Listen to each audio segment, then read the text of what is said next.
Hi guys, welcome back to another video. HPPSC assistant engineer civil का examination आज 18 अगस्त 2024 को conduct करवाया गया। इस वीडियो में हम पेपर 1 में पूछे गए नेशनल इंटरनेशनल जीके के इंपॉर्टेंट जो क्वेश्चन यहाँ पे पूछे गए थे इनको डिस्कस करेंगे। फर्स्ट क्वेश्चन है, identify correctly the state of India where the Western Ghats do not spread from the following. भारत के उस निम्नलिखित राज्य जहां पश्चिमी घाट फैलते नहीं है उसकी सही पहचान कीजिए। तो वेस्टर्न घाट महाराष्ट्र में भी फैले, गोवा में भी है, कर्नाटका में भी है, लेकिन मध्य प्रदेश में नहीं है। मध्य प्रदेश भारत के सेंटर में है, तो मध्य प्रदेश में नहीं है वेस्टर्न घाट। अगर वेस्टर्न घाट कहाँ कहाँ फैले हैं इन स्टेट्स की बात करें तो एक तो गुजरात हो गया, महाराष्ट्र, गोवा, कर्नाटका और एक बच गया यहाँ पे तमिलनाडु। इन स्टेट्स में फैले हुए हैं वेस्टर्न घाट्स। तो ऑप्शन बी इसमें करेक्ट हो जाएगा, मध्य प्रदेश में नहीं स्प्रेड है। चलिए अगला क्वेश्चन है, question number second. Where has the government of India planned to build its first geothermal power plant. भारत सरकार ने कहां पर प्रथम जियोथर्मल पावर प्लांट बनाने की योजना बनाई है? तो फर्स्ट जियोथर्मल पावर प्लांट लगेगा लद्दाख में, लद्दाख के पुगा वैली में, Puga valley Ladakh. Option D correct होगा, लद्दाख में लगेगा ये geothermal first geothermal plant, power plant.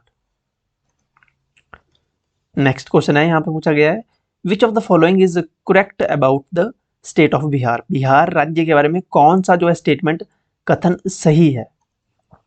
तो यहाँ हमारे पास स्टेटमेंट दी गई है, तो हम सबसे बेसिक स्टेटमेंट अगर देखें, it's total area is 94,163 square kilometres. बिल्कुल सही स्टेटमेंट है। बिहार का जो टोटल एरिया है, कुल क्षेत्रफल है, ये 94,163 वर्ग किलोमीटर है। 94,163 वर्ग किलोमीटर में फैला हुआ है बिहार, बिहार राज्य। तो ये स्टेटमेंट बिल्कुल सही है। नेक्स्ट क्वेश्चन है, question number 4। Which of the following states of India has the lowest percentage of scheduled caste population as per census 2011। 2011 की जनगणना के अनुसार भारत के निम्नलिखित किस राज्य में अनुसूचित जाति की जनसंख्या सबसे कम है? अगर एससी पॉपुलेशन देखें 2011 की सेंसस के अनुसार, तो तमिलनाडु स्टेट में सबसे कम पॉपुलेशन है एमंग द फॉलोइंग। यहाँ पे जो भी स्टेट्स दी गई हैं इनमें, ओके, तमिलनाडु में सबसे कम है और उत्तर प्रदेश में सबसे ज्यादा पॉपुलेशन है एससी कैटेगरी की। तो ऑप्शन बी में मैक्सिमम है और ऑप्शन ए में मिनिमम है, ओके, सबसे कम है। तो ऑप्शन ए करेक्ट हो जाएगा। यहाँ पे पूछा था सबसे कम एससी पॉपुलेशन किस स्टेट में है, तो ये है तमिलनाडु स्टेट में। ऑप्शन ए इस क्वेश्चन का जो है बिल्कुल करेक्ट होगा। अगर पूछा होता सबसे ज्यादा कहाँ है, तो ये यूपी में है। चलिए अगला क्वेश्चन है, question number 5। Which of the following articles of India Indian constitution enjoins the union government to promote the spread of Indian Hindi language. भारतीय संविधान की निम्नलिखित कौन सी धारा या आर्टिकल यूनियन गवर्नमेंट को हिंदी भाषा को प्रोत्साहन देने के लिए कहती है?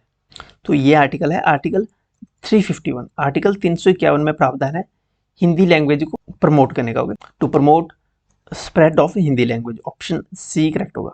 आर्टिकल 351 आता है कॉन्स्टिट्यूशन के पार्ट 17 में, ओके, भाग 17 में आता है भारतीय संविधान के।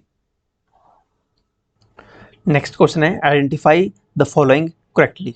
यहाँ भी स्टेटमेंट्स दी गई हैं। पहली स्टेटमेंट है the Nechiphu tunnel is in Manipur. Nechiphu जो टनल है ये मणिपुर में है, स्टेटमेंट में बताया गया है, लेकिन ये स्टेटमेंट गलत है। नेचीफू टनल अरुणाचल प्रदेश में है, ओके, तो ये स्टेटमेंट गलत है। सेकेंड स्टेटमेंट है, यहाँ पे हमने करेक्ट स्टेटमेंट की पहचान करनी है। तो सेकेंड स्टेटमेंट में पूछा गया है the full fledged state of Meghalaya came into existence in 1972। 1972 में मेघालय पूर्ण रूप से एक राज्य बना। बिल्कुल करेक्ट स्टेटमेंट है। 21 जनवरी 1972 को मेघालय पूर्ण रूप से राज्य बना था। फुल फ्लैज स्टेट का दर्जा मिला था मेघालय को। मेघालय के साथ साथ और नॉर्थ ईस्ट स्टेट भी थे, जिनमें से एक था मणिपुर, दूसरा था त्रिपुरा और तीसरा था मेघालय, ओके, मेघालय। इन 3 स्टेट्स को 21 जनवरी 1972 को फुल फ्लैज स्टेट घोषित किया गया था। तो ऑप्शन बी यहाँ पे बिल्कुल करेक्ट स्टेटमेंट दी गई है।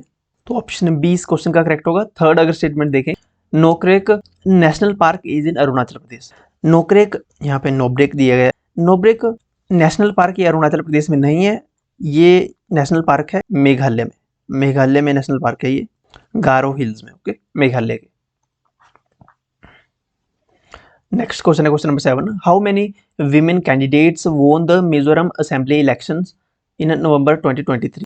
नवंबर 2023 में मिजोरम विधानसभा के चुनावों में कितनी महिलाएं सफल रही? तो केवल 3 महिलाएं जीती थी मिजोरम विधानसभा इलेक्शन। ऑप्शन डी करेक्ट होगा, 3 वीमेन। मिजोरम में है सरकार ZPM की, ओके, ZPM पार्टी यहाँ पे रूलिंग पार्टी है, मिजोरम पीपल्स मूवमेंट इस पार्टी का नाम है। और यहाँ के जो CM है वो उनका नाम है P लालदोंबा, ओके। नेक्स्ट क्वेश्चन है question number 8, match the following instruments used in the dance of India correctly. Flute यहाँ पे दिया है, ये ओडिसी डांस में यूज होती है, तो थर्ड स्टेटमेंट तो बिल्कुल करेक्ट है। वीणा जो है ये भरतनाट्यम में इस्तेमाल होती है, ये कथक में इस्तेमाल नहीं होती, तो ये मैच गलत था, ओके। तबला कथक में इस्तेमाल होता है, तो ये भी यहाँ पे कथकली में नहीं होना था। शंखु कथकली में यूज होता है, ओके, तो ये कथकली में। तो इस प्रकार से ऑप्शन सी यहाँ पे करेक्टली मैच दिया गया था, फ्लूट ओडिसी में होना। नेक्स्ट क्वेश्चन है, which below given vitamin is water soluble. निम्नलिखित में से कौन सी विटामिन पानी में घुलनशील है? वाटर सॉल्युबल विटामिन होती हैं, एक तो विटामिन बी और विटामिन सी, तो यहाँ पे विटामिन सी ऑप्शन में दिया है, ऑप्शन डी करेक्ट होगा, विटामिन सी। नेक्स्ट क्वेश्चन है question number 12, which of the following days is not matched with the correct date. पहला दिया है, कौन सा करेक्ट मैच नहीं है यहाँ पे? Human rights day. Human rights day celebrate किया जाता है, ऑब्जर्व किया जाता है दिसंबर 15 को, नहीं 10th ऑफ दिसंबर, तो ये करेक्टली मैच नहीं है, पहला ही करेक्टली मैच नहीं है। World diabetes day, world diabetes day 14 नवंबर को सेलिब्रेट किया जाता है, बिल्कुल करेक्ट है। वर्ल्ड साइकिल डे 3 जून को सेलिब्रेट किया जाता है, बिल्कुल सही है। International women's day 8th of March को सेलिब्रेट किया जाता है, बिल्कुल करेक्ट है। तो यहाँ पे केवल ऑप्शन ए जो है फर्स्ट मैच ही करेक्ट मैच नहीं है, तो यही पूछा था, तो कौन सा नॉट मैच्ड करेक्टली, तो ऑप्शन ए करेक्ट होगा इसमें। नेक्स्ट क्वेश्चन है, which below given country is in Europe. तो इनमें से मॉन्टेनिग्रो जो कंट्री है ये एक यूरोपियन कंट्री है, बाल्कन कंट्री है ये, ओके, तो ऑप्शन सी इसमें करेक्ट होगा। वहीं अगर ऑप्शन डी देखें, नाउरो ये ऑस्ट्रेलियन कॉन्टिनेंट में आता है, ओके, ऑस्ट्रेलियन कॉन्टिनेंट में है ये। वहीं टबेगो ये नॉर्दर्न अमेरिकन कंट्री है, आइलैंड है बेसिकली, सो ऑप्शन सी इसमें करेक्ट होगा, ये एक यूरोपियन कंट्री है मॉन्टेनेग्रो।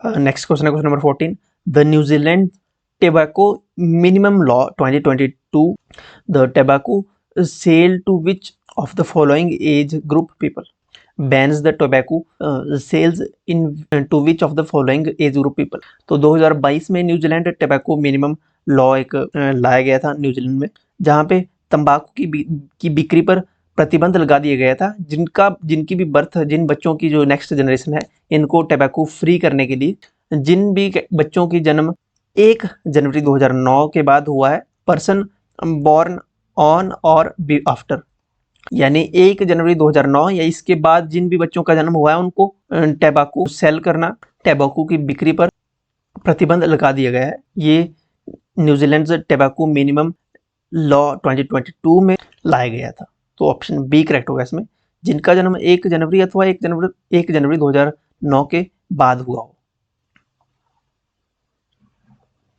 और लास्ट क्वेश्चन है question number 15, in FIFA women's world cup 2023 Spain became the winner after defeating in final. Spain ने विमेन फीफा वर्ल्ड कप 2023 जीता, स्पेन ने किस टीम को हराया? स्पेन ने इंग्लैंड को हराया था फाइनल में, ओके, 1-0 से स्पेन ने ये फीफा विमेन्स वर्ल्ड कप 2023 का खिताब जीता, ऑप्शन डी करेक्ट होगा, इंग्लैंड को हरा के। Okay, so that's it. Himachal ji के हिंदी इंग्लिश के पार्ट्स जो बचे हैं, इनको हम नेक्स्ट वीडियो में डिस्कस करेंगे, तो चैनल को सब्सक्राइब कर लें। आप हमसे टेलीग्राम पे जुड़ सकते हो, टेलीग्राम का लिंक और व्हाट्सएप चैनल का लिंक, इन दोनों का लिंक आपको वीडियो की डिस्क्रिप्शन में मिलेगा, आप अभी ज्वाइन कर लें। आपका कोई फीडबैक है, किसी क्वेश्चन में डाउट है, तो कमेंट सेक्शन में जरूर लिखिएगा। एंड एलाइड सर्विसेज के एग्जामिनेशन के लिए भी हम अपनी जो सीरीज चली हुई है हमारी उसको कंटिन्यू करेंगे, तो चैनल को सब्सक्राइब कर लें। Thank you so much.